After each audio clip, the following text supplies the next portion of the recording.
Good morning! Magluluto ako ng sinabawang manok. Alam na dis, tinola. Meron tayo syempre luya.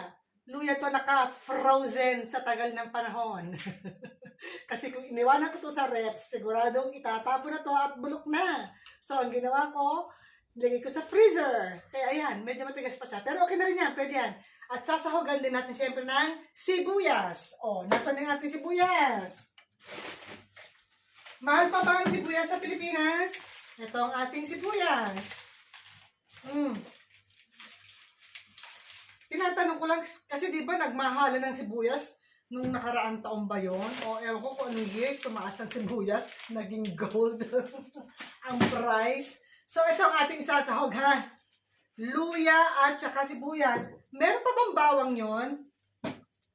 Kung meron bawang, sorry, wala akong bawang. Nakalimutan kong bumili. Pero goods na to sa akin yung sibuyas at saka luya.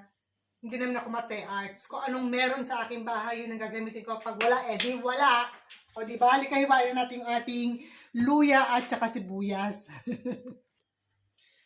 At dahil matigas yung ating luya, dahil nga frozen siya, no?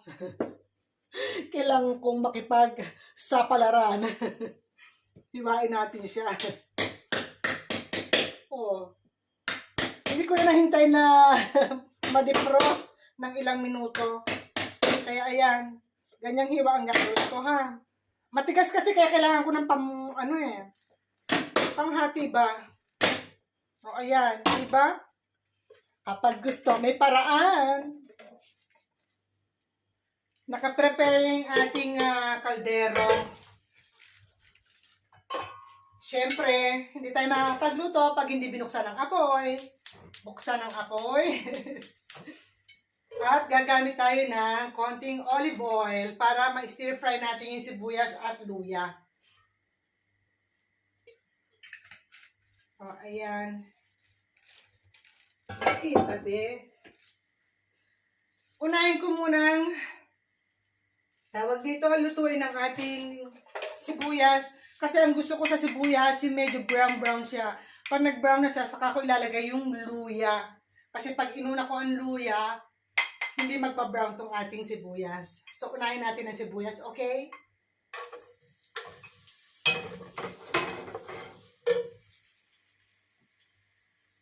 Gusto kong i-press yung ating luya para pagka nilagay ko siya sa kaldero in stir fry, lalabas yung pinaka-juice niya para mas masarap yung ating tinolang manok.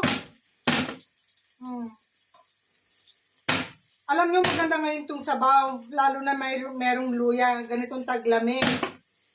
Masarap humigop ng mainit na sabaw, especially may kasama siyang luya. Alam nyo naman ang luya, medicinal.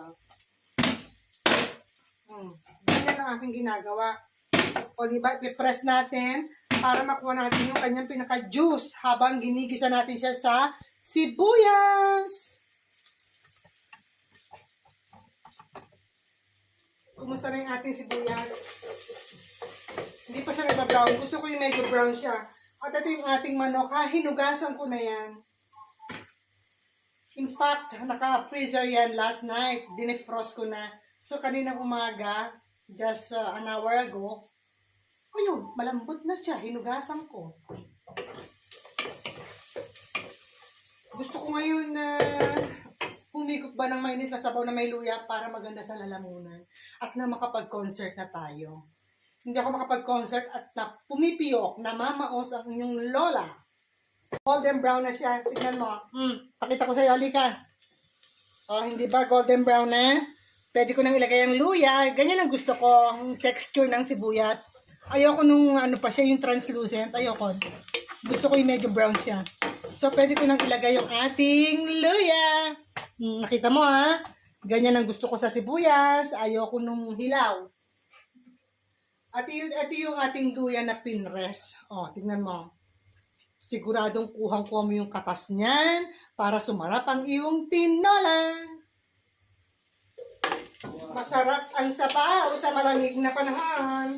Tignan mo naman, ang saya niya. Ang haping tignan ng aking sibuyas at saka ng luya. Wala lang siyang bawang, pero okay na yan kahit walang bawang. Tuloy ang laban. So, pwede ko nang ihulog yung ating manok, ha? And then, ipa-fry lang natin siya ng mga ilang minuto at hahaluin ko pa. Kasi gusto ko naman siya yung talagang fry na fry siya. Yung talagang brown all sides ng manok bago ko siya lalagyan ng sabaw. Gets mo? Kaya lalong magiging masarap ang ating tinola. Hindi ko agad nilalagyan ng sabaw, yung ganyang mapula pa. No, no, no, no. Gusto ko yung medyo na pretty yung manok. So, ano pa, hintay ko, takpan ko na. Balikan natin yan for a while. Here I am again, nagbabalik. I-check na natin yung ating in-stir fry munang manok bago natin sabawan. O yan, haluin natin. Kung nag-brown na siya all sides.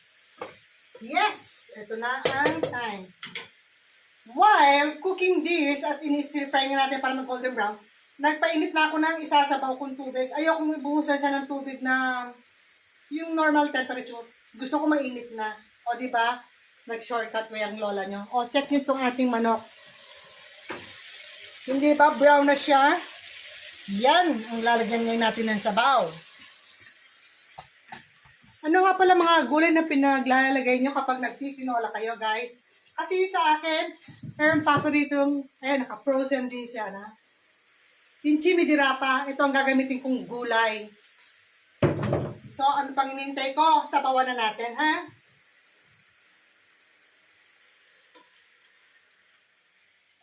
Alright. Para sandali lang, kukulo na siya kasi yung tubig na nilagay ko is mainit na. Kapag kumulo na siya, ilalagay natin sa low fire or low heat. But, before doing that, lagyan mo natin ng konting paminta. O, nakita nyo? Hindi nyo makikita dahil nga nandiyan kayo, nandito ako eh. Okay, sige, papakita ko na nga. Di ba kalalagay lang natin ng tubig? O, check mo, di ba nagbo-boil na siya agad?